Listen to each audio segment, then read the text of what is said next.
अगर थोड़ा बच्चे घूम लें तो ज़्यादा नज़दीक की जगह ज़्यादा दूर ज़रूर लगता है, लेकिन एक जो हो सकते हैं, इतनी दूर आने के मौके कम होते हैं, तो सब देखेंगे। तो ऐसी डिमांड थी, क्योंकि गवर्नर साहब आजकल बच्चों के साथ काफ़ी कार्यक्रम लेते हैं, तो अखबारों में पढ़ मिल जाए। संस्कार होते हैं, संस्कार सहित काम करना हर एक की अपनी अपनी इच्छा होती है, जिसके पास में जितना सामर्थ्य है या भगवान ने जैसे बल बुद्धि विद्या विवेक राजनीति में जाने का, अगर वहाँ के स्थानीय लोगों की इच्छा होगी कि संजय पराशर जी कहा जा रहा है कि आप 13 सितंबर में आगे जाने का। जहाँ तक विधानसभा के चुनावों की बात है, उसमें थोड़ा अभी समय है। मैं अभी किसी पार्टी से जुड़ा नहीं हूँ, और ऐसा हो सकता है कि संजय पराशर जसवां परागपुर से चुनाव लड़े।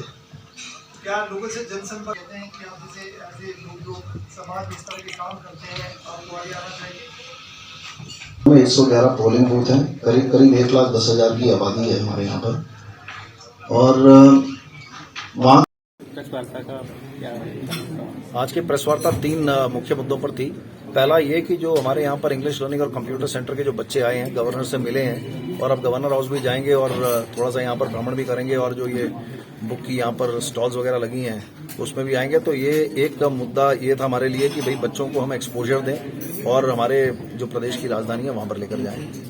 तो गवर्नर साहब से मिले, उनके वर्ड्स ऑफ विजडम मिले, उनके साथ में इनफॉर्मल चैट भी किया बच्चों ने, और साथ में अपने यहाँ से उन्होंने कुछ पत्र लिखे थे, वो भी गवर्नर साहब को दिए, और हम क्या काम कर रहे हैं उधर बच्चों के बीच में वो हमने सार्वजनिक किया और वो हमने गवर्नर साहब को भी बताया। दूसरा मुद्दा हमारा ये रहा कि यहाँ पर जो हम एम्प्लॉयमेंट जनरेट कर रहे हैं मर्चेंट नेवी के लिए अपने गाँव से देहात से, उसमें हमारे गांव की बेटियां भी अभी मर्चेंट नेवी में जा रही हैं। आने वाले समय में छोटे गांव के बच्चे बड़े बड़े जहाजों पर कप्तान बने, चीफ इंजीनियर बने, उसका जो प्रयास है वो भी आज हमने साझा किया। और तीसरा स्वास्थ्य का है, जहां तक हमने अभी तक 100 मेडिकल कैंप लगा दिए पिछले 1.25 साल में, और 50,000 से ज्यादा लाभार्थी आए, भिन्न भिन्न जगहों से आए, आसपास के क्षेत्रों से आए, उन सबका एक अभियान चलाया हुआ हमने, मोतियाबिंद मुक्त जसवां परागपुर। तो उसके लिए हम लोग लगे हुए हैं, और आसपास के क्षेत्रों से आते हैं, उनका भी हम ऑपरेशन कराते हैं। उसमें सरकार का भी धन्यवाद है। ऑफ द लेट सरकार ने जो हिमकेयर कार्ड की व्यवस्था खड़ी करी है उसमें उसका लाभ हो रहा है। तो हम भी अपनी तरफ से लगे हुए हैं, और साथ में मेरे को लगता है कि इस प्रकार से प्रेस से मिलना भी जरा ज्यादा कभी कभी जरूरी होता है कि आप इतने काम कर रहे हैं तो कम से कम लोगों तक ये बात जाए, कईयों का मनोबल बढ़ता है। और जिस क्षेत्र से मैं आता हूं, बहुत कम क्षेत्र से, उस क्षेत्र से आकर लोग इस प्रकार की प्रेस वार्ता कर पाते हैं। संजय जी, ये माना जा रहा है कि आप सिर्फ जसवा परागपुर पर फोकस कर रहे हैं, इसके पीछे पॉलिटिकल मकसद है आपका, क्या ये सच है? सिर्फ पॉलिटिकल मकसद है ये कहना मुझे लगता है कि इस समय सही नहीं होगा, क्योंकि अभी मैं पूर्ण तौर पर राजनीति में नहीं हूं। पर यह भी एक सच है कि जितने मैंने काम किए हैं वो ज्यादातर काम उधर फोकस रहे। जबकि हमने जब दवाइयां दी तो हमने डीसी ऊना, डीसी कांगड़ा को भी दी। जब हम नौकरियां देते हैं तो हम कोई ऐसा क्षेत्रवाद करके नौकरी नहीं देते।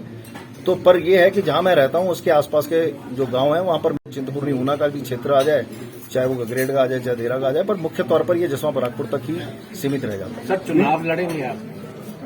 हो सकता है, कोई भी लड़ सकता है, संजय पराशर भी लड़ सकता है, हो सकता है। कोई आपको अभी ऑफर या कोई अप्रोच कर रहा है? अभी तक ऐसा कोई ऑफर नहीं है किसी का।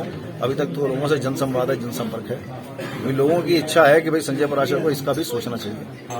संजय पराशर जी, अगर मौका मिलेगा तो कौन से पार्टी से चुनाव ये तो या फिर इंडिपेंडेंटली, या कहीं बात चल रही है? बात चल रही है। अब वो पेनल्टी कॉर्नर से पेनल्टी गोल होता है, वो देखेंगे, समय बताएगा।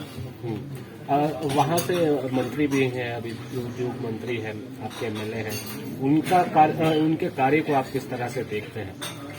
मुझे लगता है बहुत कुछ किया जा सकता था, और जो हमारी अपेक्षाएं हैं, जो मेरी अपनी पर्सनल अपेक्षाएं, जो लोगों की अपेक्षाएं हैं, मुझे लगता है उस पर ज्यादा काम हो सकता था।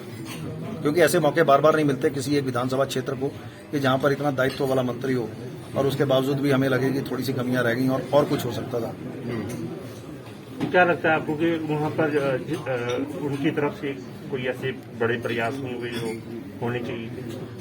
ये सवाल आप उनसे पूछेंगे तो ज्यादा अच्छा रहेगा। जहां तक मेरा अपना मानना है, मुझे लगता है कि जो होना चाहिए था, जिस लेवल पर होना चाहिए था, उस लेवल पर नहीं हुआ। बाकी दुनिया और जो वहाँ के क्षेत्र के लोग हैं या जो मंत्री हैं वो इस पर ज्यादा अच्छा बता सकते हैं।